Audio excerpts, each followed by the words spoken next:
Gingerbread Man Down, Clean Up on Aisle podcast.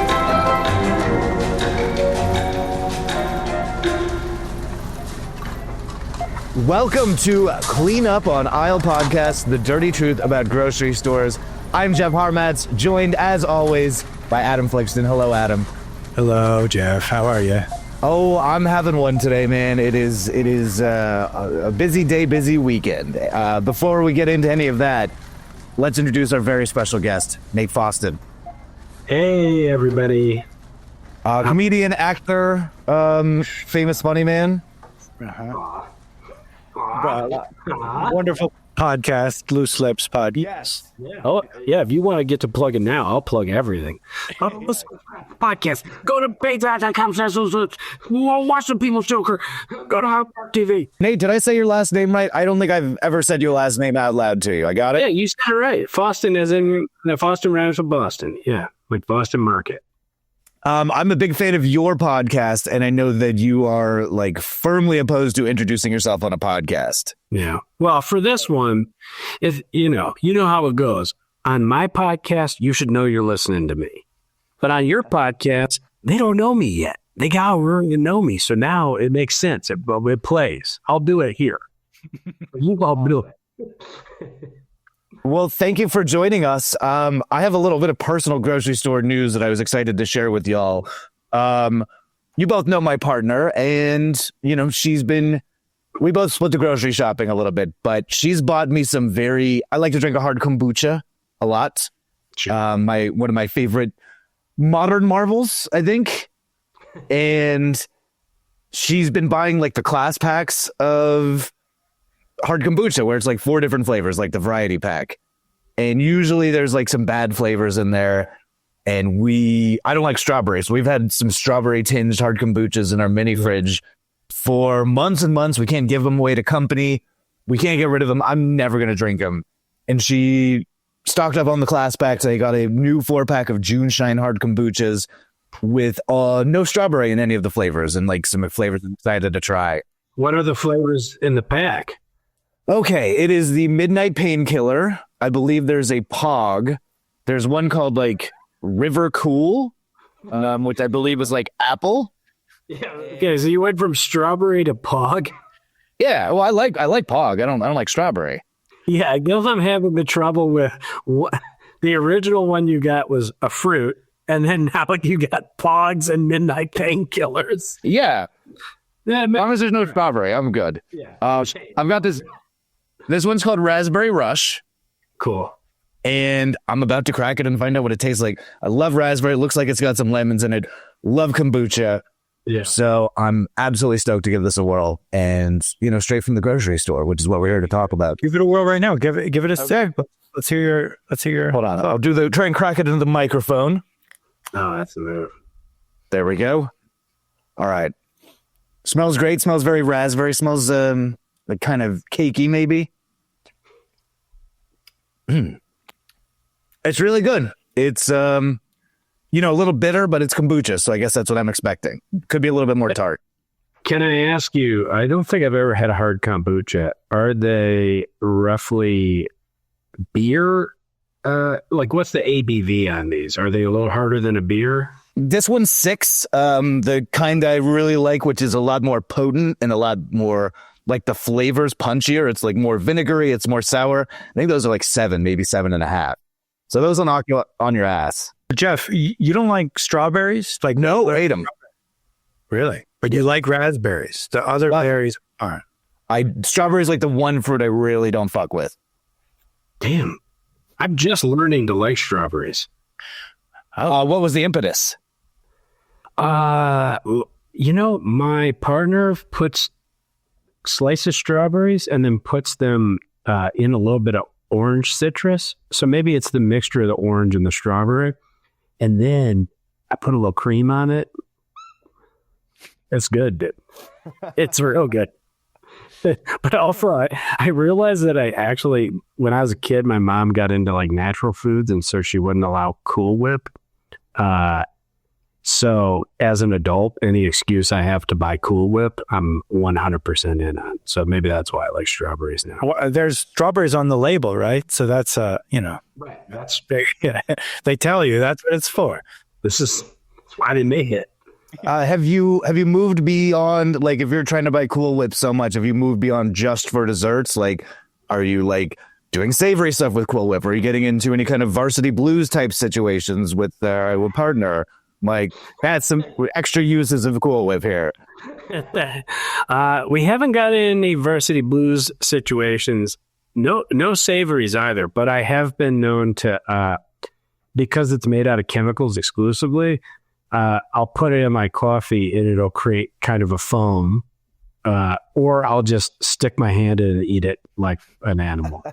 That's kind of Varsity Blues. It's Kind of. licking it off the flesh. Yeah, right. Yeah. And I also do other things with my other hand, so it's perfect. So my day job is a radio host, and I talk on the radio for 4 hours a day. And I don't get to say all of some of the dicier things that I've gotten into and stuff. I feel like I'm a little unleashed. Like when you go to a radio host convention, which I have been to radio host conventions, everybody gets up on stage and starts swearing and cussing because they're on the radio all day, and they're like, well, now I can cuss and I can show everybody that actually I'm a cool guy and I can drop an F-bomb or two. I would never say this on the radio, but we're doing a podcast. Adam and I, one night in Brooklyn, concocted a kind of a legendary cocktail in my head. Is it all right to say this, Adam? Yeah, which one? Oh, yeah. The Benz? Mm-hmm. Yeah. Tell us what's in the Benz, Jeff. So you and me and another friend of ours were hanging out one night, and you brought over a bunch of whipped cream cans, and you do the whip it and then pour the unwhipped cream into like a giant glass of whiskey, right? Yep. And then Because once you suck up all the whipped cream vapors, there's just this sort of this cream that sort of dribbles out, and so you put that in whiskey, and that is called the Benz. Wow. It's good. Pretty good. Yeah, it's good. I mean, it would sound good. Is it a chaser? Like, is the whiskey shot a chaser to the No, I mean 3-second high of a whip? yeah. Yeah, we should do that again. oh, I like my brain cells. Yeah. Not a lot of them. I didn't know that this was going to be the departure we would be taking, but Nate, I know you from Highland Park TV in Los Angeles. Yes. You're still involved with that, right? Yes. Still do that. So I know that you and Adam both belong to that and go to that pretty regularly, but like I've moved away. I'm a few hours away from Los Angeles now, and I haven't been back as much. And it seems like on social media, y'all are just like hanging out doing whippets a bunch on camera.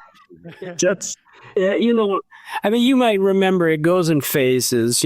People, sometimes it's more robust. Other times you're doing more whippets. And I think we're certainly kind of living our whippet lifestyle right now. Yeah, there's a But I get it thinking as we all inch towards or past 40, it's a good time to get those last, get that last little head rush out of you.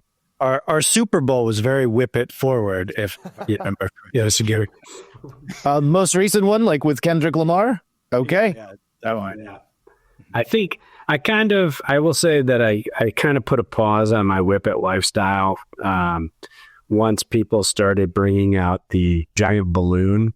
And so you fill the old balloon, and we were going very hard on these balloons, and somebody had like a giant, like a huge canister, and apparently if you use it too frequently, too fast, it'll start to freeze up. And so I was kind of inhaling my 5,000th whippet of the day, and my brain was rushing and everything was going like dum dum dum dum dum dum dum. And I look over, and this guy is dressing the can in a sweater because it needed to cool off, and like hitting it with a hammer to try and chip the ice off of it. Oh my God. It was kind of like the moment where I realized, like, well, maybe I shouldn't do this anymore. Putting little sunglasses on it, putting Gaucho merch sunglasses. So I don't want to transition. We're a consumer based show. We talk about consumerism. Where does one acquire, like, are they the little tanks, or like are you getting the big tanks? Like, how does one get those? You're not going into your local Vons. You kind of have to go to a kitchen supply store. You can go to the smoke, those type of head shop kind of anything that sells a bong will probably sell you a canister. Okay. But you need the cracker, and I think do they have those at the? Yeah, they do. I mean, I don't know. I mean, maybe not everywhere, but a lot of them do for sure. Especially these days. I thought you had to go to Kitchen Depot. I mean, that's probably where you get the good stuff, the clean stuff. Yeah. Well, since I just saw, I was going to ask about this earlier, and I just saw Nate taking a sip. So can I get a drink check from y'all? I just got water. All right. Absolutely. I just finished a coffee. I have the Trader Joe's new flavor of watermelon lemonade. I just had that today. It's good, eh? Yeah, really. Yeah, it's so good that I went back and bought another pack. Speaking of, real quick, well, I don't want to throw you off. I don't have the worst fridge. I might drink one later, so I might as well check it now.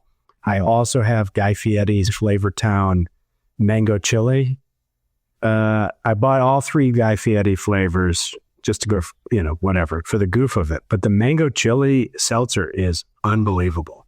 Is it a hard seltzer or a soft seltzer? Soft seltzer.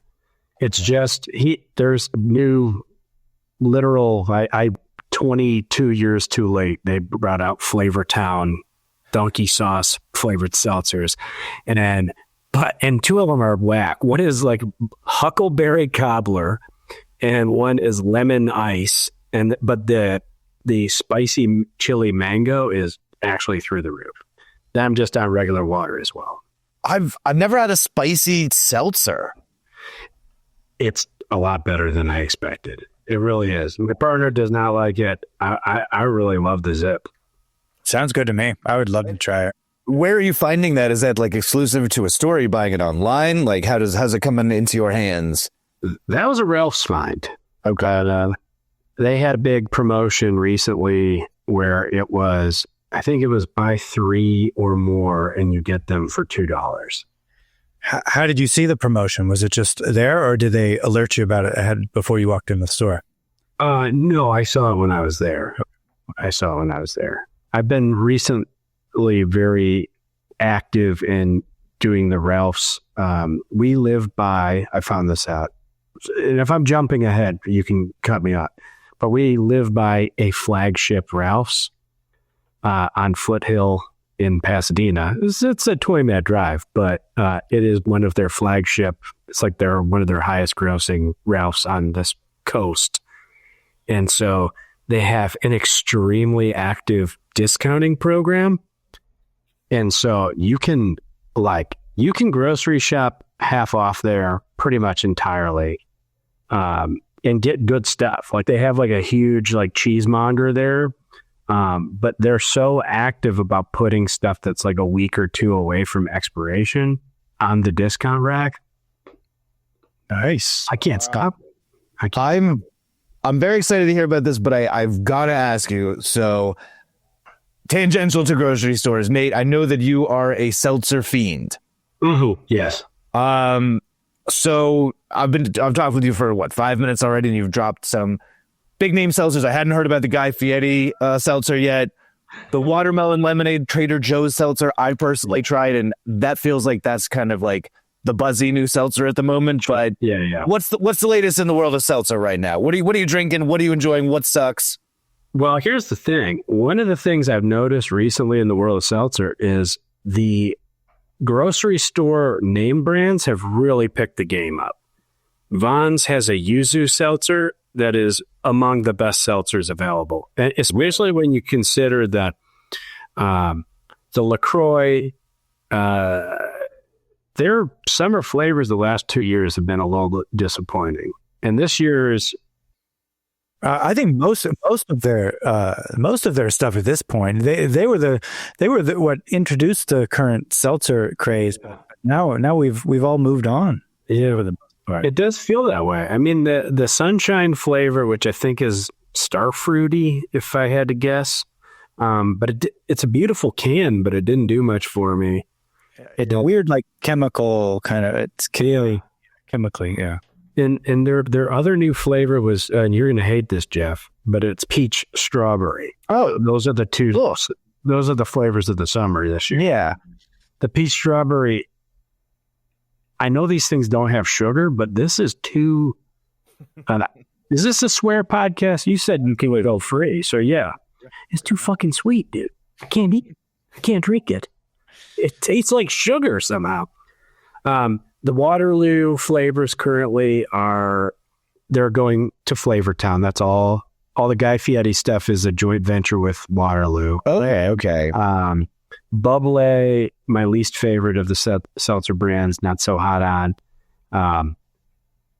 I would never advocate to shop at Whole Foods, but if you find yourself at a Whole Foods, you got to get the ginger seltzer. Ginger? Ginger. They're doing a ginger seltzer that is so refreshing, so zippy, and I don't understand why they're, at least to my knowledge, the only brand doing it. The 365 ginger. Does your lady friend like the ginger, or is it too zippy? None. Yeah. It's that after that kind of zip. Won't mess with it. But I have my downstairs neighbor and friend, the great, I say his name, the great Julian. You guys know him. Yeah. We have a beautiful relationship where we will occasionally come home and have a 12-pack of ginger Whole Foods seltzer in front of our door, because each of us will get the other a pack when we go, just because, a Whole Foods trip is pretty rare. So That's quite heartwarming. Yeah. Very kind. Full gesture of friendship. We haven't asked him yet, but we have a special episode saved for Julian down the line. I figured he would at some point be a guest. I felt okay blowing up his spot. I maybe we'll cut this out, but Julian and I both lived by the flagship Whole Foods 365, the first one ever. Oh, right. I used to run into him all the time, and I have so many complicated feelings, as I'm sure Julian does. I chose it for him to go to a Whole Foods is quite a battle. So yes. I was actually at that Whole Foods 365 buying him seltzer very recently. So your partner does not drink seltzer at all? None. It's actually we're getting towards summer, and the way the pipes are in my old building, certain times of day, the sun actually really warms our pipes. And so the water comes out pretty warm and hot at times. And I feel for her because she will have to drink a seltzer because it's the only cold liquid we have at 4:35 in the afternoon. She can't stand it. She doesn't like it. It's too bubbly. It's too zippy. Can you leave it open and in the refrigerator for her so that it's cold at least? You should do. I should buy LaCroix Clear, open them all, and put them in the fridge. They do make a flat, Liquid Death is a flat water in a can, right? No, they have a flat one. They also have a sparkling one. But yeah, they have. And that's an interesting, while we're still in the seltzer roundtable here, Liquid Death is interesting because they actually do sweeten the seltzers. Really? Yeah, there's about 20 calories in a Liquid Death. There's a small amount of agave in it. I was on tour a couple summers ago, and with Everything Is Terrible, and I made the mistake of recommending to one of my tour mates that Liquid Death is actually really good. It's only, it's a little sweeter, but it's fine. And you got nothing to talk about in the plains sometimes. And I did not hear the end of it for about 28 driving hours, at least. This person was into it, or they were Bad recommendation. Especially because when you're recommending a Liquid Death, it has that the branding. So it's like already puts people on edge. And then if you're like, well, it's actually good, like it's worth it, it's like if it's not worth it to them, they can be a little judgmental, or at least this one person can be. So this is opening up a few fields of interest for me. I've got to say, twice now we have a grocery outlet near my house that I go to, which it's a lot of remaindered stuff. It's a lot of like things that didn't maybe take off that they're kind of doing their clear out on. And, I'm drinking a hard kombucha with, the third ingredient is green tea on here. I love green tea. I was getting these green tea and lemonade spindrifts for a while. They were But then they also had like a green tea liquid death flavor that I was obsessed with. It was not really carbonated. And I just went back and I bought like 20 of them. I thought they were so good. They had a little bit of caffeine in them. And I'll probably never see them again. I'll never taste it again. But what a fabulous few weeks I had with those. It fuels me when that happens, when you love a product there, because you're never going to get it again. Yeah. It's such a bummer. I think about that all the time with Dr. Pepper Red Fusion, because I love that shit. And I drove from Detroit to Flint, Michigan, because I found out they still had like a couple 12 packs left. What was special about Red Fusion? I think it was strawberry flavored. It's like Dr. Pepper strawberry, basically. Well, I got good news for you, Jef. My mom sends me about 20 TikToks a day. Mm-hmm. And recently she started sending me ones about men's virility. Okay. And green tea apparently is a high volume semenizer, and it'll keep your hair, and you're going to be in good shape, my friend.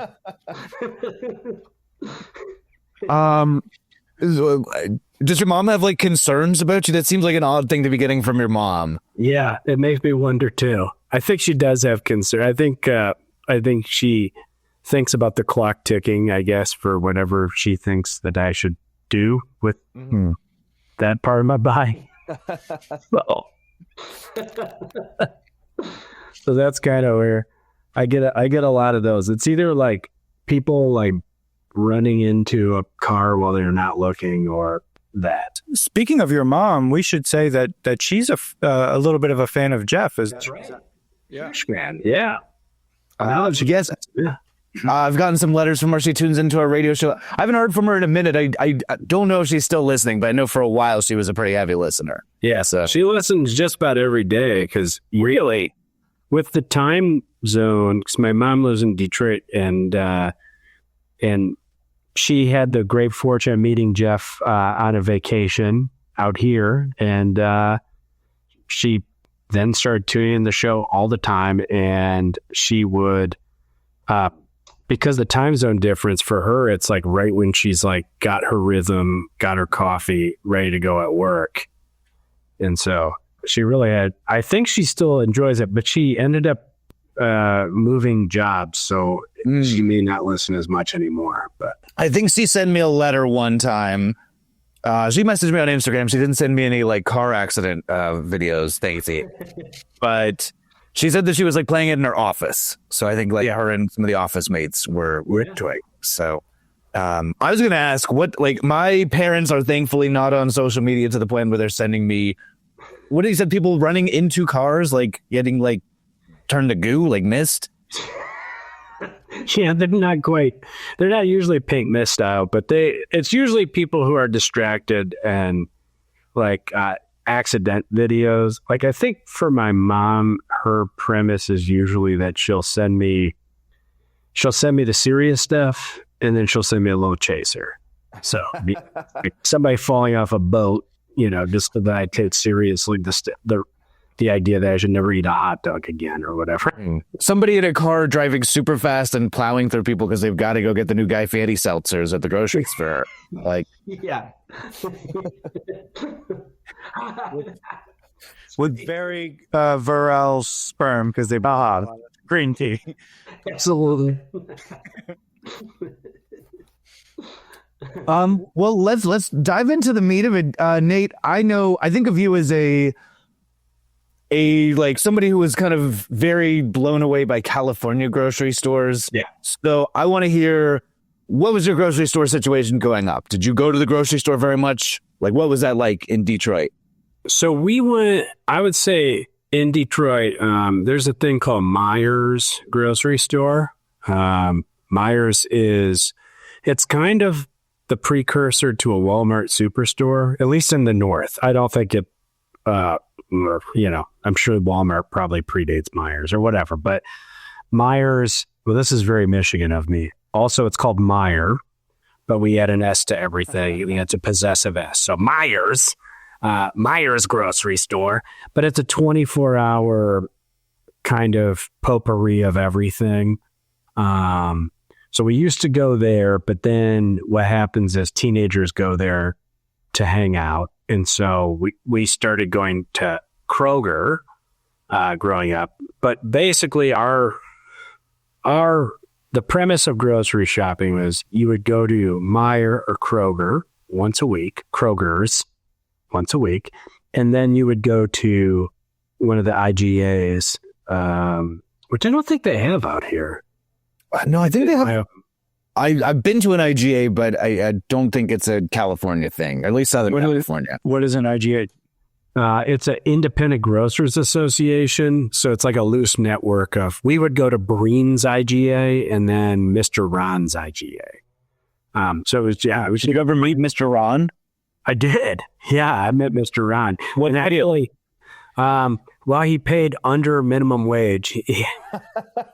There was a law in Michigan where I guess if you had less than a certain amount of employees, you didn't have to pay minimum wage. So, so not the nicest guy in the world. No, he was a jovial guy. If you didn't know that, if you didn't have to work for him, but we would basically go grocery shopping, and then we would. The meal planning element of that was no good. And so we would probably go 3 or 4 times a week to supplement what we bought. Especially like, we're busy, or you don't feel like eating croissant hot dogs or whatever. I've seen this. It's kind of been made famous nationally by the show Detroiters. But they parodied it on Detroiters. There's a grocery store jingle from Detroit that is like extremely horny. Do you have any idea what I'm talking about? A horny grocery store. Farmer Jack. If you want low prices and quality every day, it's just a matter of fact. Farmer Jack is the store that's always leading the way. It's just a matter of fact. And it's always savings time at Farmer Jack. Yeah, it's always savings time at Farmer Jack. Just once in a while, it's just a matter of fact. Yes, I do know this song. It's always savings time at Farmer Jack. Do you ever shop at this store? So when I was a kid, I grew up in a I would say lower middle class family, and my dad would what do you call it? Nightcap? No, not what's working a night job. My dad worked a night job. I don't remember what Graveyard shift. Graveyard shift. Yeah, he worked a graveyard shift at Farmer Jack when I was a kid, and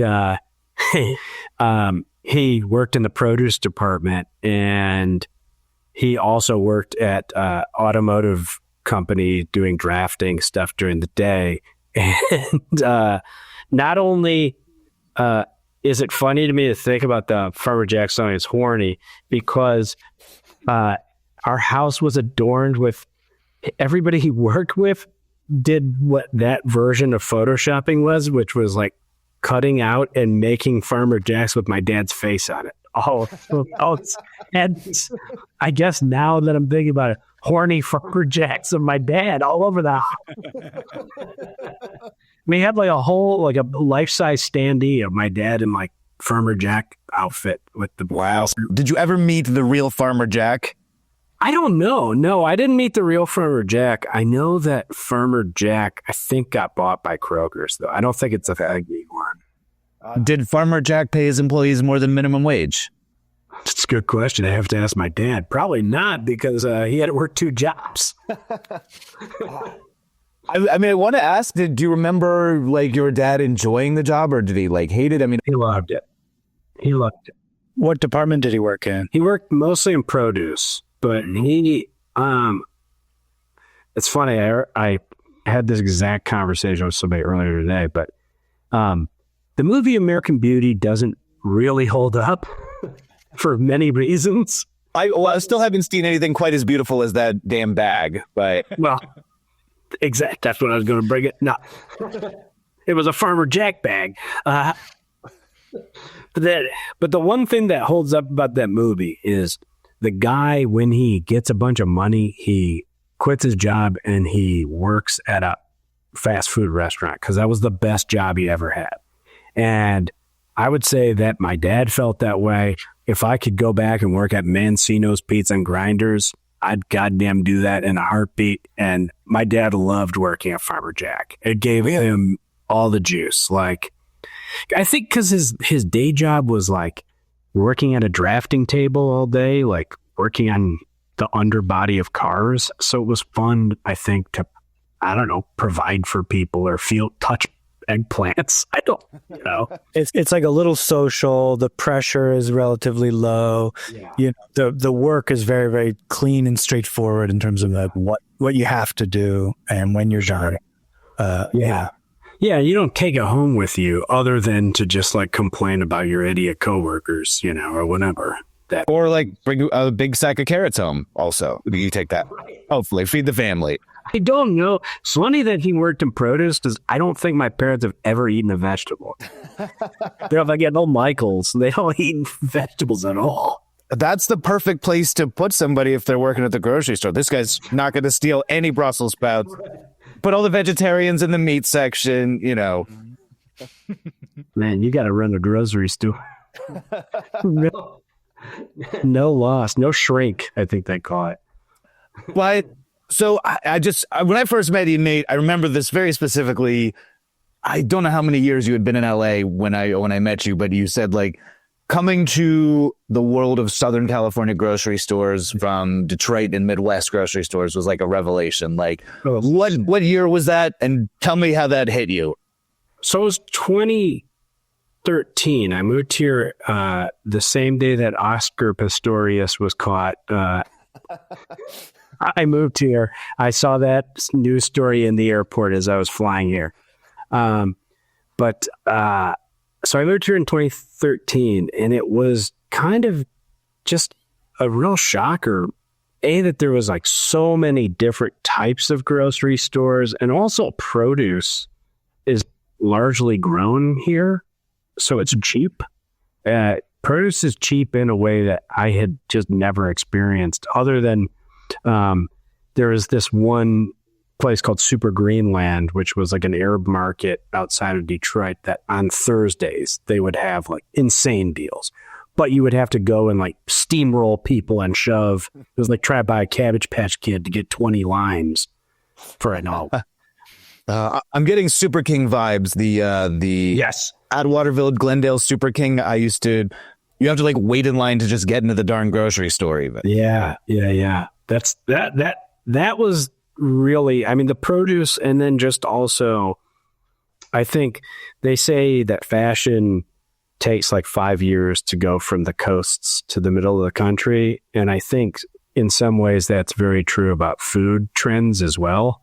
And so just the idea of like getting freshly made salsa and not paste jar,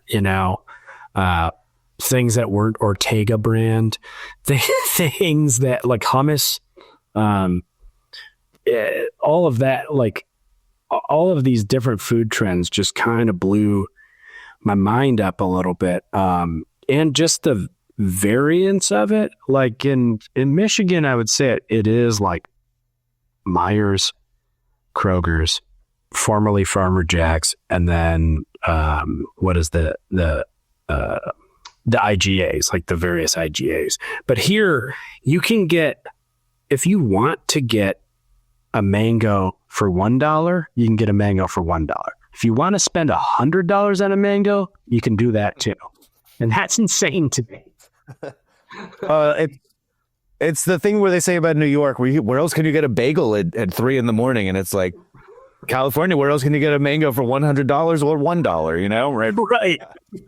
Yeah, exactly, dude. It's so that has always been my thing. I'm like, this the fact, and it makes me sad now because I've heard that they're going to try and merge Albertsons and Vons and Pavilions and Ralph's and all of them together, because I like the idea that there's stupidly within a mile of my house there is a Vons and Albertsons and a Pavilions and 2 Trader Joe's and a Superior and a Super 8 and an El Super. It's incredible. I'm not lunch for groceries.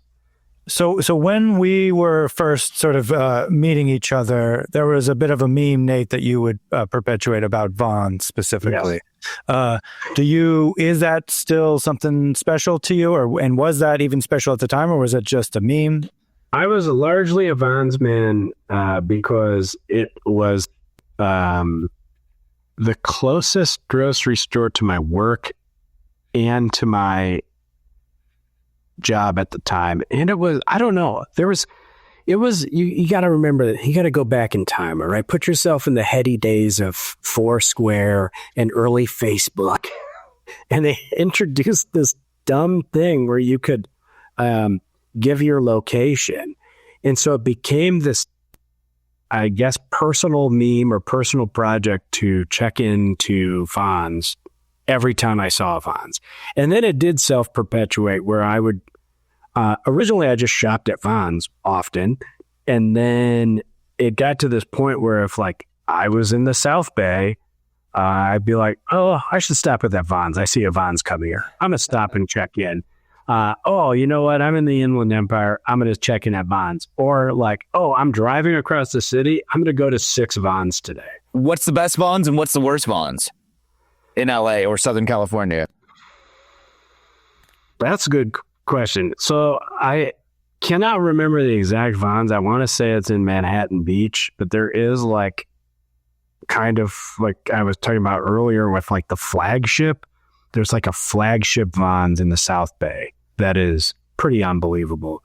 Like fresh sandwiches, all that stuff. Actually, the Vons on the PCH as you enter Malibu from the south going north is also, it's not like a great grocery store, but their fresh food section is crazy. It's like a huge restaurant, basically. Having worked in Malibu a little bit, the people there don't want to cook, and they just want to pop in and spend, $13 or I guess these days $25 on a delicious sandwich and be on their way and not think too much about buying, a salami that you got to cut or whatever. So yeah, and Vons is also, unlike many places, I would already talked a little shit on Whole Foods, but like Vons will actually let you pee in the store, not in the aisles. But they'll let you go to the bathroom, which I really like because it's really hard to find a place to pee in Los Angeles.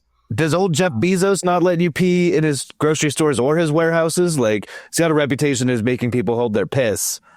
That's the thing. This guy's a piss bottler. But at Whole Foods, he doesn't do it. At Whole Foods, he gives the veneer of civility and lets you pee in a Whole Foods, which is extremely helpful on the beach day.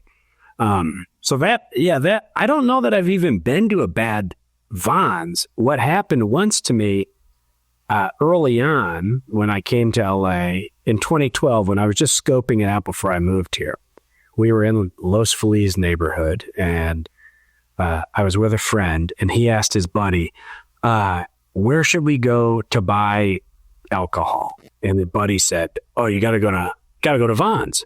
And so we went to the grocery store and we're looking around, and he's like freaking out. And all of a sudden he realizes we're at John's. We're not at Vons.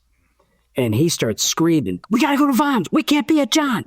It's Vons, not John's. We can't be here.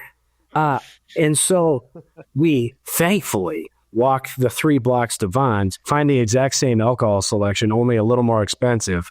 And thankfully, we didn't make the John's mistake. And so for that, I would have to say the worst Vons is John's in Los Feliz.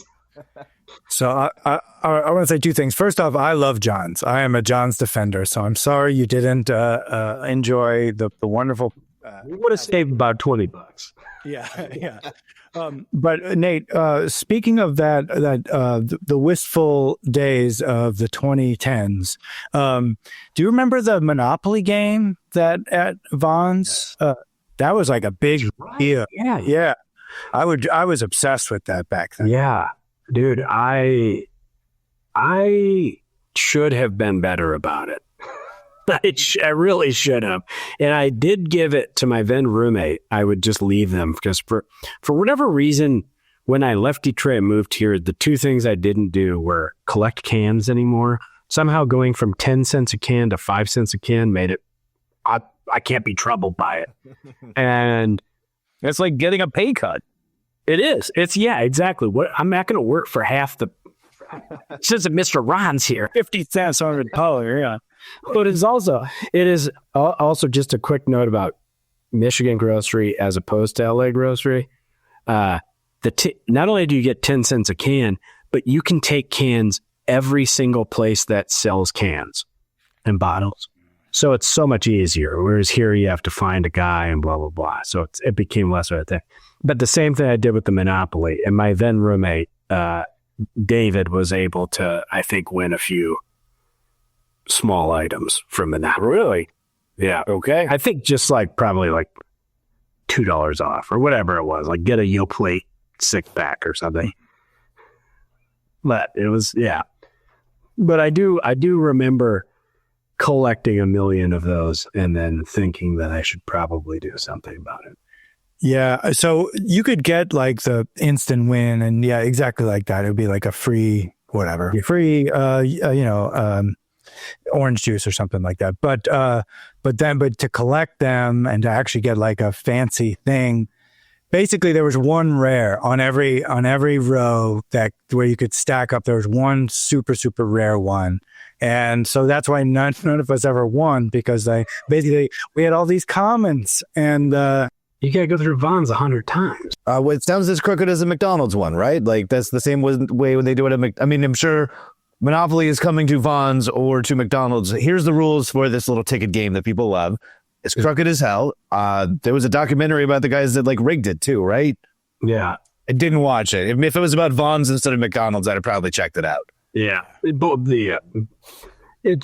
let me down, let's just say. I didn't want to be talking about McDoubles. I wanted to be talking about eggs. So, Nate, aside from going to Vons to check in on Foursquare and become the mayor of your local Vons, how often are you grocery shopping these days? So I grocery shop, I would say 5 times a week. So one of the things that's interesting, like we were talking about the cultural differences of grocery from Detroit to Los Angeles. Well, my partner's from Buenos Aires, which is an extremely populated, extremely compact physically city. And so she's very used to being able to buy whatever she needs very easily the day she wants to eat it or minutes before she wants to cook it. And so I've kind of taken to that rhythm a little bit. And I like it in the sense that I now know and I know probably this is very common. I'm sure there are people who go to Trader Joe's because they like a few of the Trader Joe's products, but you can't grocery shop your whole day there. No. They don't have enough. No. And so I've gotten into this rhythm where it's like, okay, I go to Super A for tortillas. I go to El Super for the deli counter. I go to Trader Joe's for my dried figs. I go to Vons for the hands down best in the game frozen pizzas. Vons signature brand. Really? In the game. Have not tried them. This is going to sound absolutely absurd, but you know those dumb DiGiorno commercials? It's not delivery, it's DiGiorno. That actually happened at my house over Vons signature pizzas, where multiple people who had come to my house asked me what delivery service I got these pizzas. Really? And enjoyed them so much. They thin? They thick? Like, what's their deal? They have thin crusts, which are very good. They have wood fire, which are very good.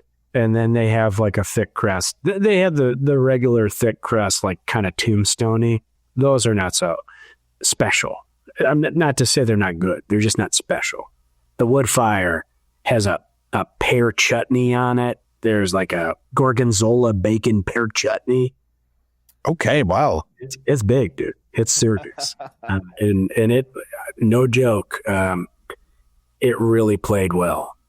It impressed the guests. What wine did you pair it with?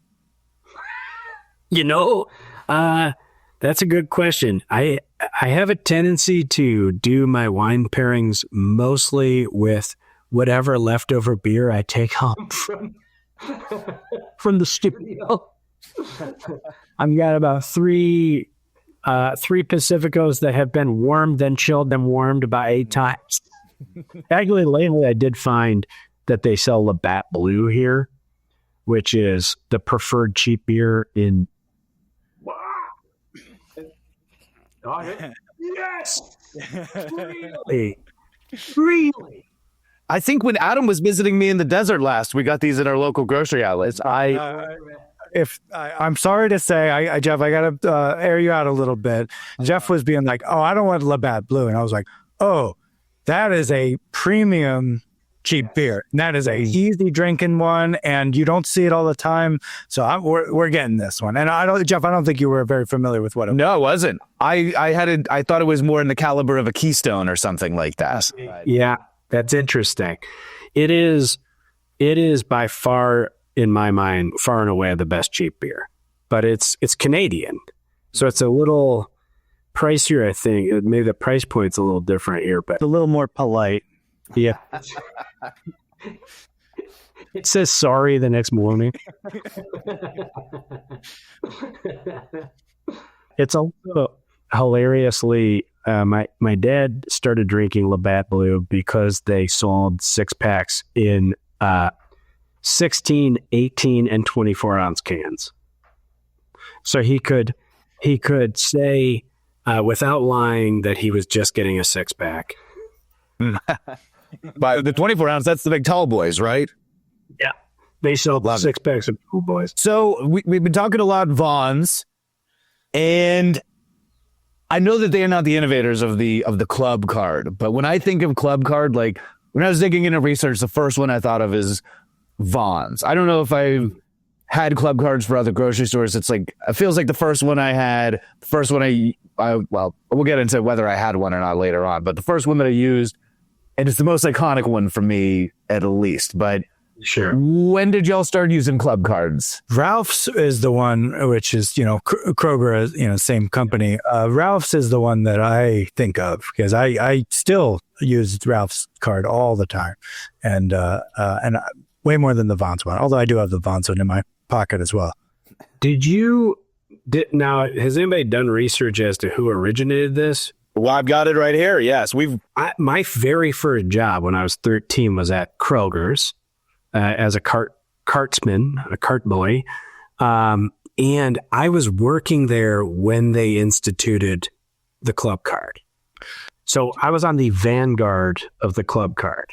What year roughly would that? So I don't know if this was maybe it was just coming to Michigan as things do take time, but this was, let's see, I was 13. So 1996, 97. That's right in mine. Fashion, mangoes, and club card programs take a while to go from the coast. Yes. To the Oh, wait. Yeah. They had to come. But I was working there, and it was a controversy in my union.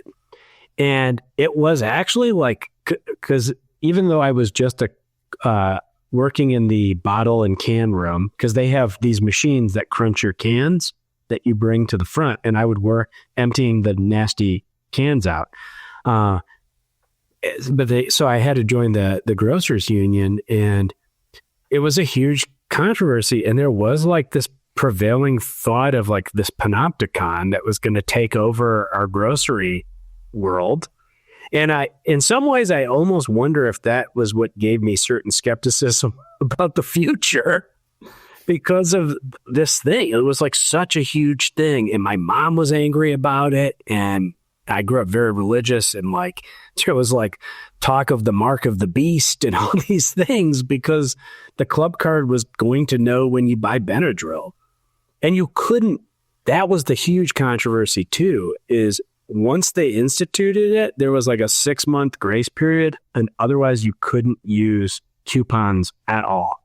Really? So coupons were had to be used with the card, or else you couldn't use coupons. Couldn't get any sales.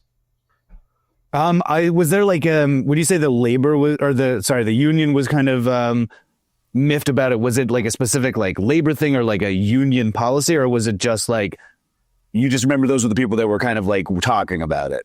I could not get in their heads because I just remember they were just talking about it. And admittedly, I was kind of a spoiled teenager who didn't understand why I would have to be in the union for a job I didn't want.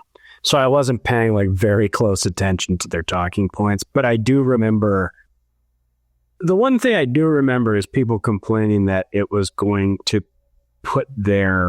make their day less easy. Like, in terms of customer facing stuff, it was going to be very annoying to have to explain this over and over again for 40 hours a week, which I'm sure it was. Now, you said you were in the bottles in the back and you were getting the carts. Did you get trained up on club card protocol? Like, did they say, all right, Nate, here's when you see somebody in the parking lot, you got to sell them on these cards? Dude, now that we're talking about it, I'm like thinking about this moment. That was, I think, the controversy is we had to sign up. So we had to be the pilots of it. They wouldn't let us not sign up on the job. It was like a mandate.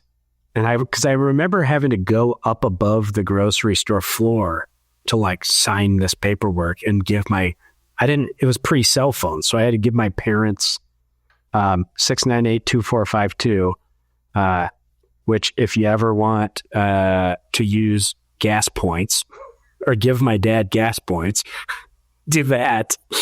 But we still use it. I mean, it's been one continuous club card since then.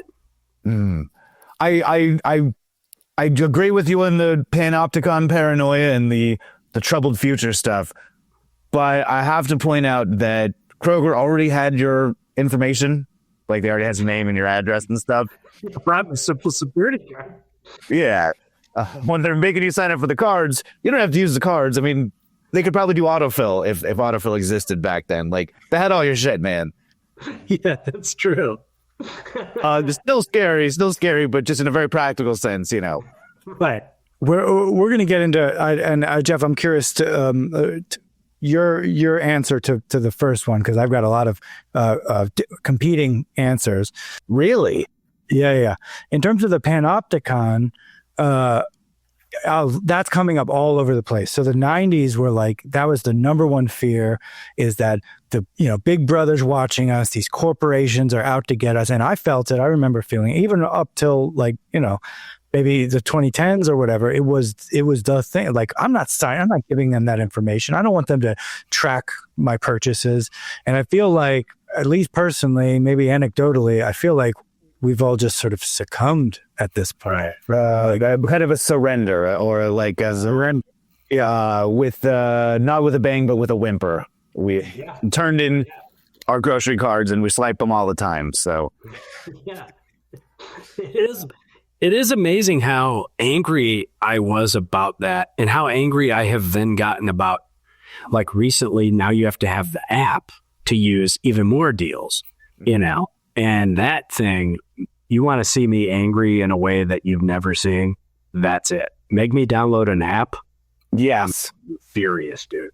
I hate apps. As an early adopter for club cards, as somebody who didn't really care that much in the 90s when I started grocery shopping for myself, I'm like, well, if a deal, it's a deal, and they can have the data of what again, and not to diminish it or whatever, but if you're paying with a credit card, they probably have like similar information. The club card's not taking that much more than you're probably already giving, but it's become a huge industry. Like, obviously the data from the apps is much worse, but like Kroger's probably made billions and billions of dollars off of these club cards. Like that's like, Yeah. they sell that data. Yeah, that's They print you out a coupon they sell the data and then they print you out a coupon for the goddamn, oh, we know you like Hellman's. Why don't you try Rich's mayonnaise? As far as I can tell, California has the only law about these club cards at all. It's called the Supermarket Club Card Disclosure Act of 1999. And basically it says that Ralph's cannot just give your data away willy-nilly, that they use your data for their purposes, and that's what they're supposed to stop there. It's almost surprising that law even exists. yeah. I'm shocked to hear that. I did not see anything about that. And Ralph's isn't a California chain, can they just put their data, servers over state lines, take it over from California to Nevada, and start selling that data? Like, I have a feeling there's a lot of loopholes. I have a feeling they're not too scared about getting caught. Invented the VPN. I mean, what if you went to Vaughn's and you're like, so club card, sir? And like, let me punch in my VPN before I see your keyboard. Let me get my VPN open. Let me say I'm from Brazil right now, and then I'll hear my information. It's such a weird thing though, because if you're principled about it in any way, and like you're right, like we have signed everything away to the point where now it would never even dawn on me not to use the club card, of course, but if you're so principled about it, it literally it probably takes until now, right? So if I got in 1996, 1997, if you added up everything, I've probably saved $200. It doesn't do anything. Like if I cared so much, I would just pay the extra 30 cents. I disagree with you a little bit. I would be very curious to see like how the numbers of like what you've saved versus what like the value of the data that you've contributed to Kroger or whatever is. But as somebody, and I'm not really using club cards much these days. I'm not going to stores with club cards anymore. But even in like my 2 decades of club card shopping, I feel like I saved a bunch of money. I do feel like it was like worth it. I mean, maybe not worth it like on the, invasive data breach level and things. But like, I look back on my club card years as like, hey, I got some pretty good deals. I think I saved some money, on the long term too. Yeah. Do y'all feel like it's not worth it, or? I feel like it's worth it. I mean, it's sort of your philosophy that there probably are gonna have some kind of algorithm to link my credit card to this purchase, so might as well get a few bucks out of it. Yeah. Nate, do you get the Ralph's coupons mailed to your house? No, I don't get any coupons at the house anymore, but I gotta say, you're missing out, really. That's where the good stuff is. We think you my own address. are you? I don't know. Yeah, I don't know how you. Maybe you guys. That's interesting because maybe my club card is still related to my parents' 688-2452, which doesn't exist. I don't know who has it now. It hasn't existed since probably 1999, like at least 25. Whenever cell phones came out, my parents cut the home phone line. So, I gotta say, and there's probably a lot of people in our generation who are doing this, but like, I still use my parents' phone number when I do use a club card. I don't know if I ever got a club card in my own actual phone number. I'm still hanging on Fred Harmatz's card. See, that's interesting because I think maybe that's why I gathered creates so much affinity for Vons. Is that was the first time I had to take ownership of the club. They don't have Vons in Michigan, so I had to be my own man, stand it up for myself, and make my own club card. I'm a man. Well, it's like a bar mitzvah. It's everybody signs up for your first club card. And I did find I don't know if it's like the standard classic club card or whatever, but I did find like the Vons club card order form that I'm sure I've seen filled out a bunch of times. I'm sure I've given that to my partner or whatever.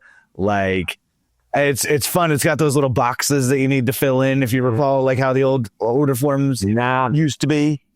So it's so funny to think about, like, maybe it's unrelated, maybe it's the beginning of the end, any number of these things, but just to think about, for the basic necessity of food, having to sign up and give them your home address to buy lettuce. It's a bizarre idea. They want to know where it's going. They want to know what you're going to do with it. Right. Is getting enough nutrients. And then like tying it. Because like, again, my dad still uses the points that are created. Like when I visit my folks, there's inevitably, if it's towards the end of the month, there's inevitably a day where we have to drive both my parents' cars, my brother's car, my brother's wife's car, all cars. If I'm renting a car, we all have to drive to the same Kroger's gas station because the points expire monthly. So it works up to, because it works for like semi trucks or something. So it works up to like 65 gallons. So you get in line, and as long as you don't hang the nozzle up, you can just fill up car after car after car, and we just get in the line. And the time that turns ring in the new year, January 31st. Get in line. We got to do car after car after car for 15 cents off. So does because we're on our daddy's accounts, because we're Vaughn's Club Nepo babies, that's why we get the pass in the club. We get past the velvet coat, because velvet line, because our dads were in the club, so, you know, me and they were already in Vaughn's Club. But does that fucking up their data, do we think? Like, how specific, how granular are they getting? Like, I always took a little pride that, like, well, there's one guy in, my dad's not getting, the fancy pizza flour or whatever in Long Beach, California, and I'm in the desert buying the fancy pizza flour. Like, is that fucking up their shit a little bit? It makes me wonder, because I have really serious food allergies, and I wonder if it's like, all of a sudden it went from, oh, clearly somebody here is allergic to fish, to wait, either they're dead or they're gone or something, because now they're buying fish all the time. 23 years ago, all of a sudden they started eating fish all the time. What's that about? But we want to talk about the origins of the club card, Adam. I don't know what you would. Yeah. Where did you read the origin is? I'm curious where you're Richmond, Virginia, I believe. Oh, interesting. I love this. What? Because this is different than what I found. So okay, this is an article by Michael Gary from Supermarket News.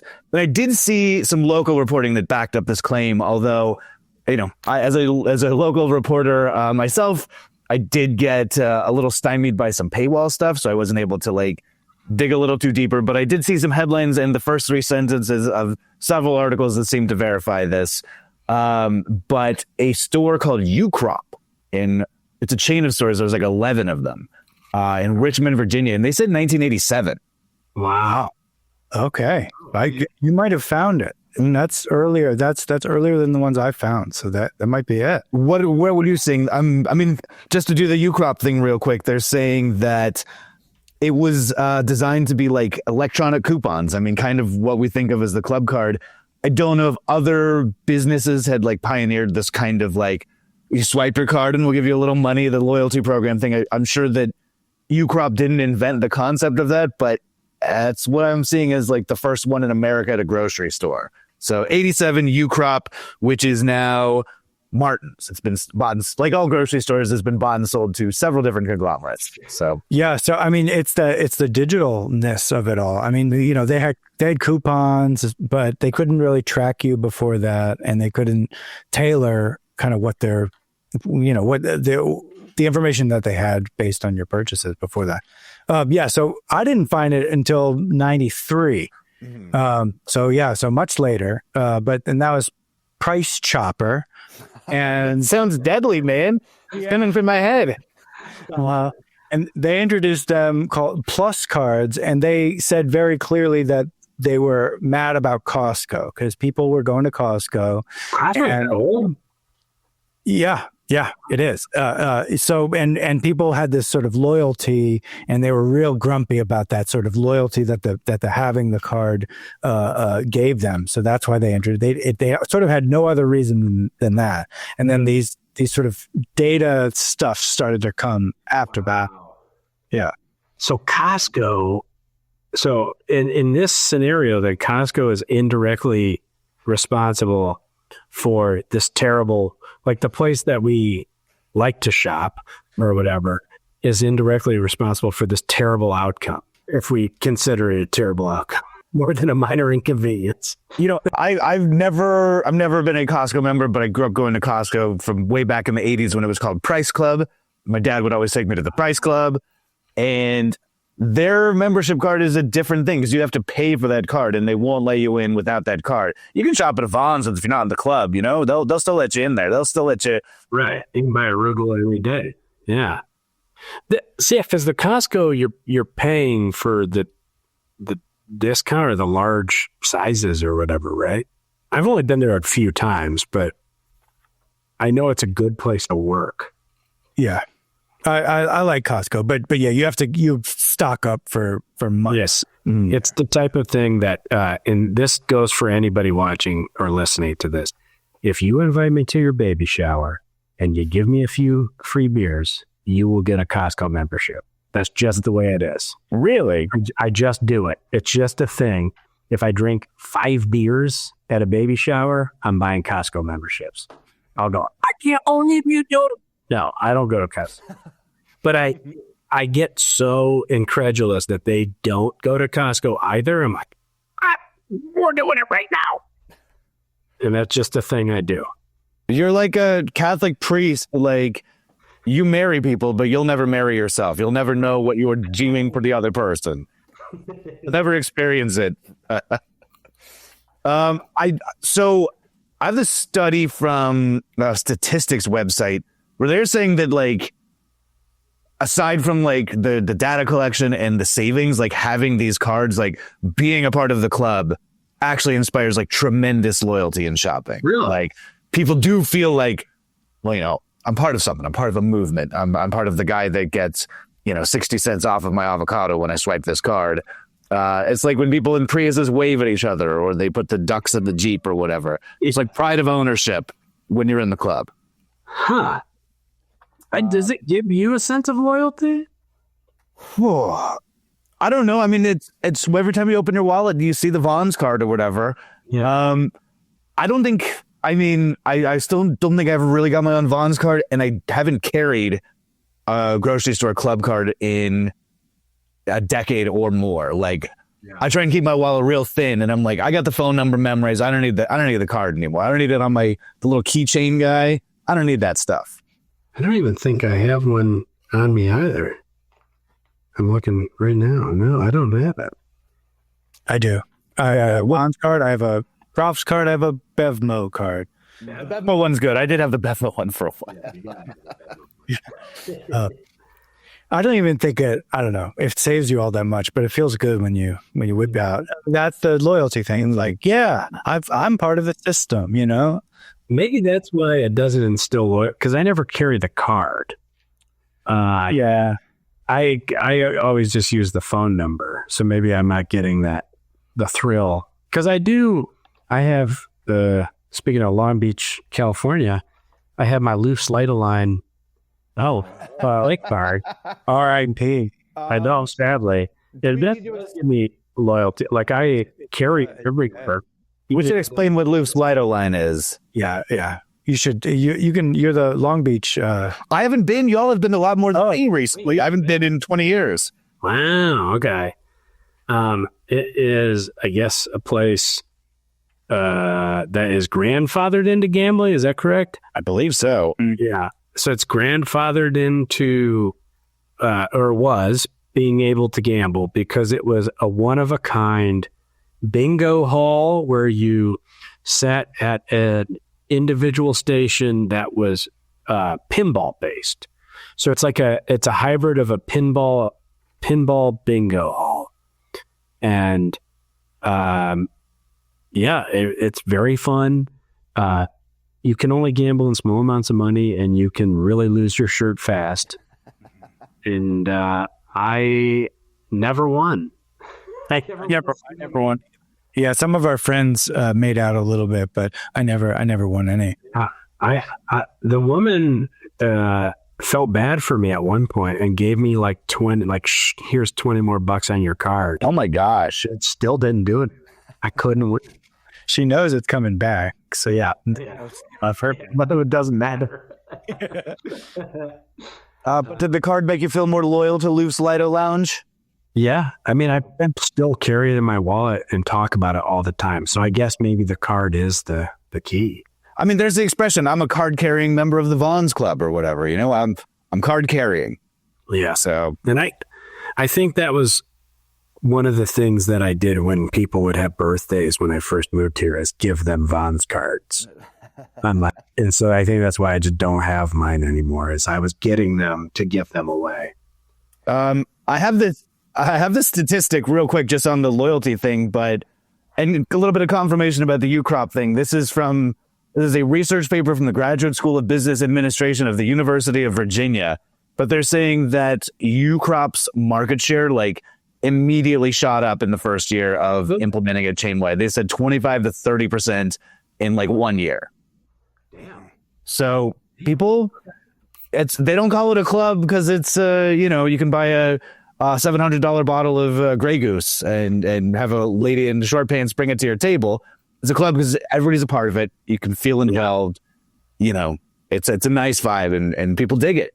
Yeah. I mean, it is fantastic. People need community. So to buy bananas gives you the sense of community, and that's, I can't argue with it. I'll gladly give away all of my personal information, and the CEO of Ralph's can know when I have a rash. Actually, that's the other thing. I think I didn't mind it as much for the groceries as I did when it spread to pharmacies. That, although actually, real quick, just a little anecdote. I just got a big one for listeners out there. If you have to take Zyrtec, now's the time, because there is a glitch in the CVS Pharmacy Club Card app where it has 25 Zyrtec or the 30 pack are both $19.99. Now Zyrtec's usually about $1 a pill, so 25 you're saving money, but 30 pack you're saving even more money. But here's the thing: the new 30 pack has an additional free 10 Zyrtec in it. So, like a sucker, you could buy the 25 for $20, or you could buy the 30 pack, which is now a 40 pack. I felt like I was in Punch Drunk Love. I was screaming like that. Yeah, I win. Stop it! It was a final bow. All right, so I'm going to get into a little bit of history, okay, if you don't mind. Let's do it. So Vaughn's introduced it officially in '94, but it was really sort of a test run. So it was like a small amount of stores, and they sort of, and like, it seems like, this is common in a lot of the research we're doing. It seems like some people are advocating for it and some people don't believe it. And so they try it out, and it didn't really super take off, even though their numbers were really good. It says, 72% of their customer base signed up for the program within the first year of trying it. But still, for some reason, it wasn't explosive. The one that really sort of took the world by storm was in the UK, called Tesco. And Tesco, Everything I'm seeing, like, loyalty programs are like humongous in England. Like, like, they are obsessed with this stuff there. They all want to be in Notting Hill. Yeah. Tesco was number 2. It was number 2 in the UK. And then within the first year of introducing their club card in 1995, they became number 1. And within 3 years, they had doubled their revenue. So to say it's success, and right now they're the 3rd largest retailer in the world based on revenue. Tesco is. Yes. And that's, geez, That's huge because England's small. Yeah, so people go nuts for that club card. And I have Always a discount on jellied eels and saddle of rabbit. Yeah, what about mushy carrots? Mushy peas. I forgot which one it is. blood sausage. Yeah. So okay, here's a story. I'm gonna kind of race through it, but there's a lot of details. So 1995, we're in the UK.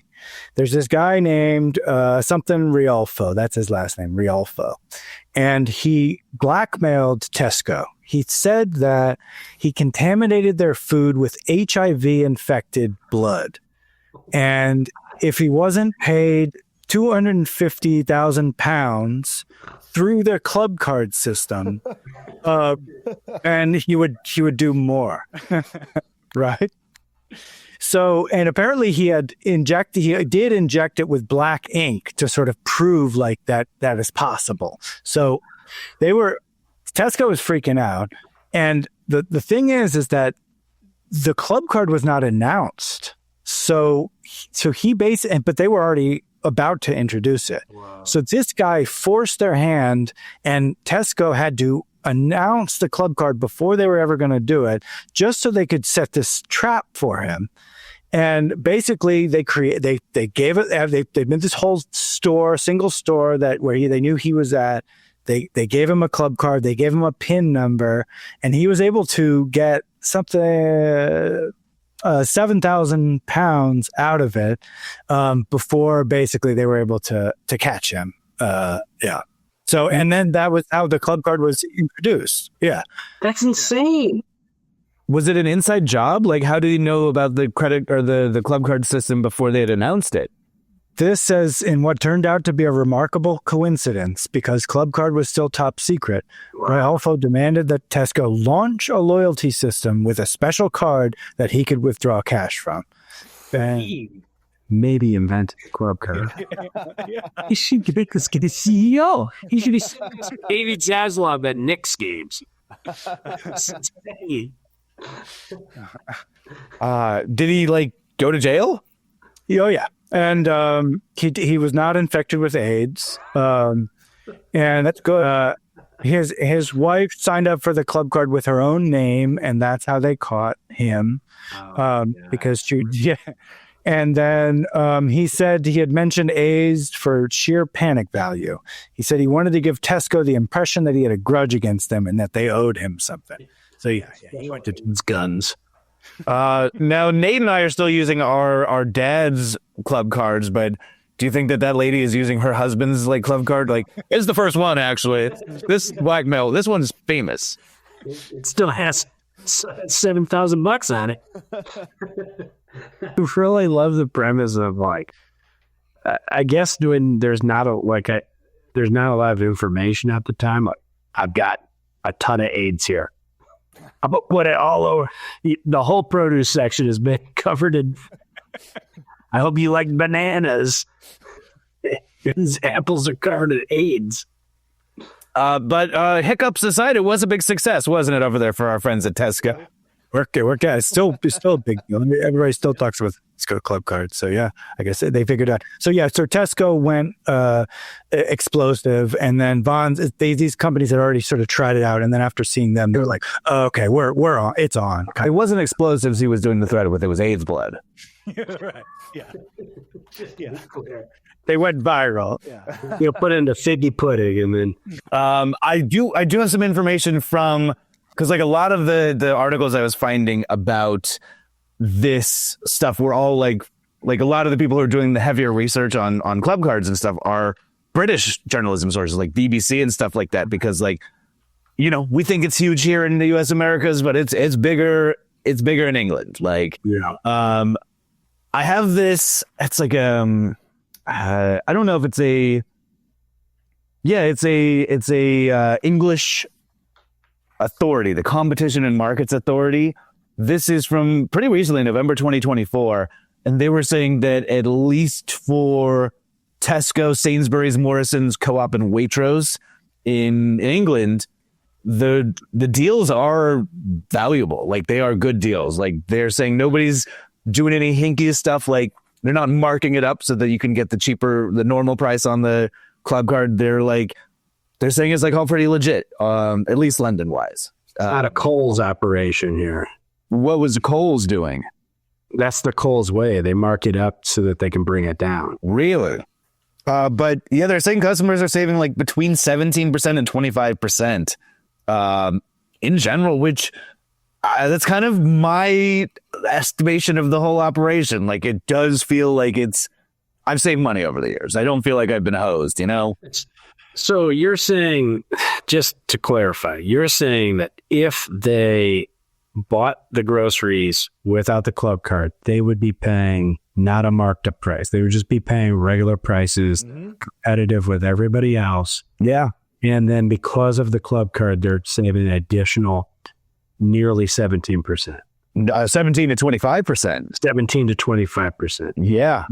Oh, it's hard to argue with the club card then. See, I don't, when I'm at Ralph's, it doesn't feel like that. It's, it's like 2 for, $3.99, but it already would have been $2 if it wasn't club card. And I don't know, it doesn't feel right. I know I'm with you. And I think the only way to really get that type of savings, the Tesco type savings, is to do, it's called Tesco's.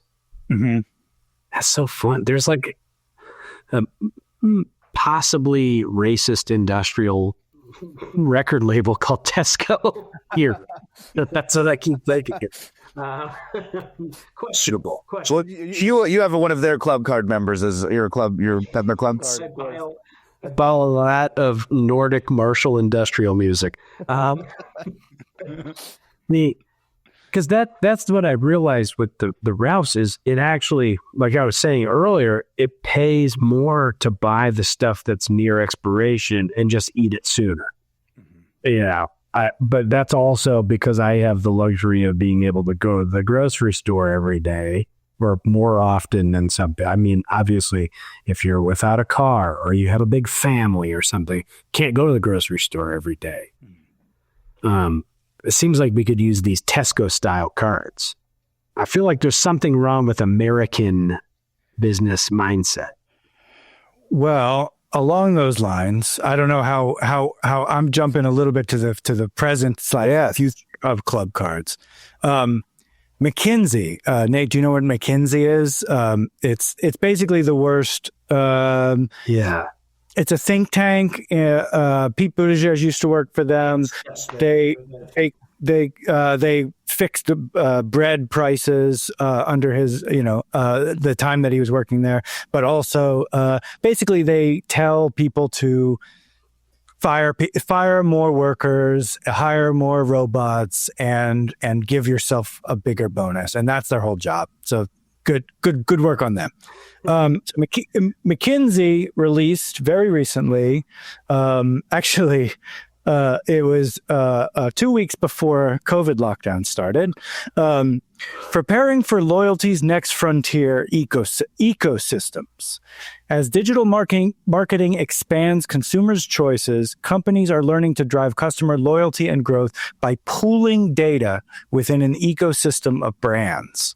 So, Nate, when you watch football and it's like Ibotta or like Rakuten, they advertise these apps that you like take a picture of your receipt or take a picture of what you're buying, and then you get savings kind of on the back end. That's basically what they're talking about. They're talking about that it's not just Ralph's or it's not just Vaughn's or whatever. It's all of them, and they're all sharing. And maybe this is how they get out of around California's silo law, because you're just giving it away, and then everybody gets to feast like pigs on a trough to your data. Oh, grim. I saw there's an English version of this. I actually was having some fun time going through there. I love to look at a corporate website. If I get myself on the corporate website, I'm just going to scroll around, and I love that corporate speak, that double talk, that was 7 words to say, nothing at all. Sure. Oh, I forget what the name of it. I was like, Norcos 360 or something like that. But England does have a version of that is also quite successful. Like in the way the loyalty programs are big over there, like for Tesco, this super conglomeratized one is beloved and people do enjoy it. So maybe that's the future that's coming for us. I did do Ibotta years ago before COVID. So McKinsey maybe saw my data, but yeah. So you would take a picture of your receipt and then they would give you like $5. I mean, it seemed worth it. So yeah. So the premise, it's I'm having trouble with it actually. Okay, so I would go to Ralph's. Let's say I spent $60 at Ralph's. I would then go home. I would take a picture of my receipt. Well, actually, there's two ones. I'll tell you both of them. So the one that I'm talking about, I would take a picture of my receipt, and then somehow they would read it and understand what I bought, and then they would put $5 in my PayPal account because I gave them that data. And it was some percentage of what I had spent or whatever. And then there was another one, a separate one, I forget, or maybe one, this is Ibotta or whatever, Rakuten, where you would go on the app and it would say like, I remember specifically, it was like St. Pauli girl. It was like, if you buy St. Pauli girl beer, we'll give you $3 back. Right? So you would go to, whatever Bevmo but it would only could be certain stores that were like authorized by them. You couldn't just go to the corner store. So you go to Bevmo, buy St. Pauli girl, take a picture of the UPC code, take a picture of your receipt, and then they send $3 to your PayPal account. So even Peter Thiel gets a taste. Yeah. He wets his beak. Yeah. I like the idea too. Like, oh, I gotta go get St. Pauli girl, and he, alcohol in it. $3. Yeah. God, this is like specifically designed for my brother. Of course, you just change everything, change the whole game for him. Never been? Right. Well, not the St. Pauli, but just an entire premise of like being triply rewarded for shopping. It's the only. My God. Wait, is St. Pauli girl non-alcoholic? I think Is that? I didn't buy it, but I remember being like, "Oh, that's the only beer I need to go get it," and I never actually got it. So, I mean, I got other stuff, but so that's interesting. So maybe that's why it was the only alcohol. Yeah. Sounds like Kinsey's teamed up with AA if they're trying to non-alcoholic beer on people. Easy. Yeah, the next time the note in the PayPal app from McKinsey is going to be like, "Have you apologized to the people in your life recently?" Yeah. Step 4, buy more. I'm so as a early adopter on club cards, I'm not downloading any apps, and it seems like all of the loyalty clubs are kind of moving into the app space. I'm never ever going to download an app for a grocery store. Like I go to Stater Brothers locally, they have the digital, coupon things, and I'm like, I'm not going to do that. I'm just straight up not going to do that. It seems like a step too far, but maybe, club cards came out in the 90s when I was 10, and that was fun for me. I'm sure some 10-year-olds today are going to get all into the club card or into the Vons. It's called Vons U, I think, is what their new program is. The 10-year-olds, they're going to be into Vons U and Safeway U and stuff like that. I've used a Ralph's one before, and I don't enjoy it. You have to scroll through all the different whatever sections. You have to see something that you might like, and then you clip the coupon, so then it gets added to your Ralph's account, and then later when you scan your club card, you get that thing. But it's so many steps. It's so disrespectful to the poor worker there. Like, they need to market test this with executives working the cash register, because it is so fucked. These poor people, because no one knows how to do it, because you're right, it's counterintuitive. Oh, well, you got to go in, and even if you scan the actual item, you still have to scroll. It just opens the menu. Mm-hmm. You have to you didn't clip the coupon. You got to clip the coupon. These poor people have to explain this shit for half an hour. And then, I'm sorry, I don't mean to get on a high horse, but like, there's also one cashier traditionally at any Ralph's nowadays because it's all self-checkout. So there's one cashier and then there's one person that has to float back and forth and make sure that everybody, weighed their onions the right way. It's egregious. It is. I mean, you want to see me angry. Like, that is the moment. Like, put a fucking web exclusive, app exclusive deal on cherries, and I will blow up a fucking Ralph's. This place. Just want cherries. And they are good deals.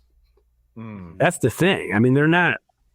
And fortunately for me, you go late enough at night to the Ralph's by me, and they'll just take care of it. Say, you know what? I can't get the app to work. I got Mint Mobile. It doesn't work anywhere. What can I do?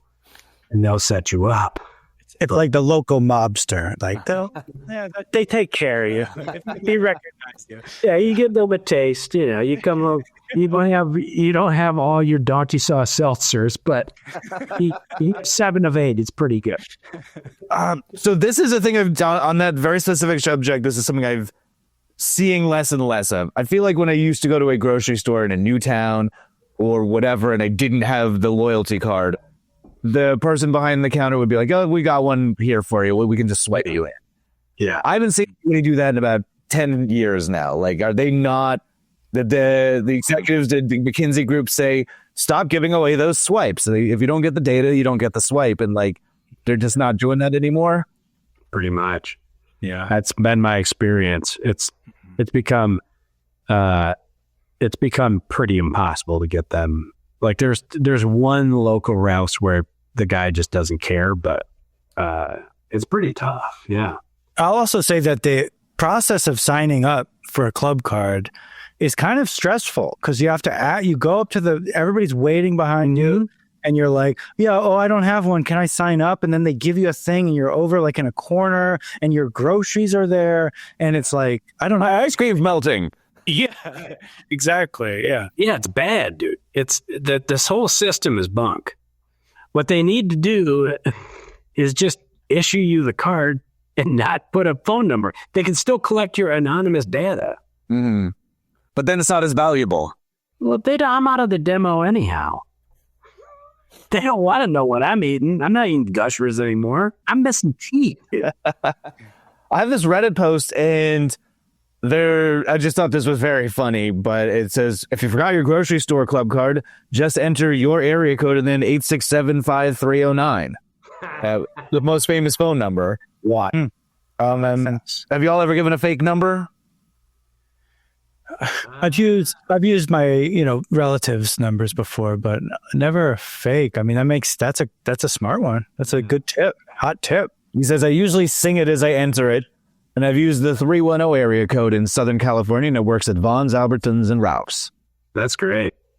I'll have to remember that. I still do the family, the old number that doesn't exist anymore. I'll still use that to sign up. And I set up a fake Yahoo account for email stuff. Okay. Yeah. Newton Downey Jr. at yahoo.com. So the Supermarket Club Card Disclosure Act of 1999 in California, you are not allowed to ask for their driver's license number. You're not allowed to ask for their social security number. Yeah, I mean, that's the thing. It's like grim because you know that they had to do that because somebody was going to or already was doing that. Yeah, and I mean, so far, I'm not the type of person who is terribly susceptible to those texts I get every morning. But I get what text are you getting every morning? Oh, I get all sorts of, we got a great job for you, blah, blah, blah. Or, Karen, were you coming over still today? I'm not Karen. Oh, well, how are you? I don't know what I did wrong. I probably signed up for the club card. Bonds sold my information. It's the Kinsey. They're just trying to get some data on you. They want you to go. They're having a cookout with Mayor Pete, and you're invited. I guess since we've been talking about data, like maybe we can end on what's the most embarrassing thing that you don't want the McKinsey Group and the Kroger Corporation to know that you were buying from them. Like, I don't know if you want to say it on the podcast or whatever, but like, there's some foods that I'm not proud to be buying. I've been caught walking out of the grocery store when my partner's in Australia. I'll be out with a frozen pizza and a sixer under my arm. That's when only time you ever run into pals is when you got that kind of situation going. I think CVS is the one. I don't have a CVS card, and it's for this reason. Like, there's nothing I'm buying there that I'm proud of. Yeah, that's like even food stuff. It's like I can just be like, I guess it's probably more pathetic in my 40s than it was in my 20s or 30s. But be like, you know what? I have these extra spicy pizza rolls, but I'm all over it or whatever. I gotta try. I'm always like, I got to try the new flavor, But I would say, thankfully, Southern California is dry heat. But in a more humid environment, there's many powders that I have bought that I have actually, when I was younger and a little more concerned with it, I would, buy them anonymously. So I got to I got to keep that dry. Keep things dry, I think my sugar-free Red Bull consumption is like, if I saw the data from the McKinsey Group, they said, well, this is how much sugar-free Red Bulls Jef Harmatz is getting through it. I'd be a little shocked. I'd be a little embarrassed. Like, I would try and be a bit more mindful about my sugar-free Red Bull consumption. Dude, the one that, and this is not a club card actually, so it doesn't count for the sake of this conversation, but like the liquor store by my house, I've lived within walking distance of the same liquor store the entire time I've lived in Los Angeles. And they've always charged 75 cents and now $1 for surcharge to use your card. And if I think about the money I've wasted, like if McKinsey went through and found out how much money I lost at that place, I would puke. I'm sure of it. At least 1 month's rent. Wow. The thing that I'm not proud of, I buy pre-cut mangoes for way more than they would be if I just bought mangoes. And they're really expensive. But I love them, and I will just spend a lot more money than I'm proud of on these things. I'll eat like 4 mangoes in a night because they're cut. I don't really know how many I'm eating. Is that the mythical $100 mango?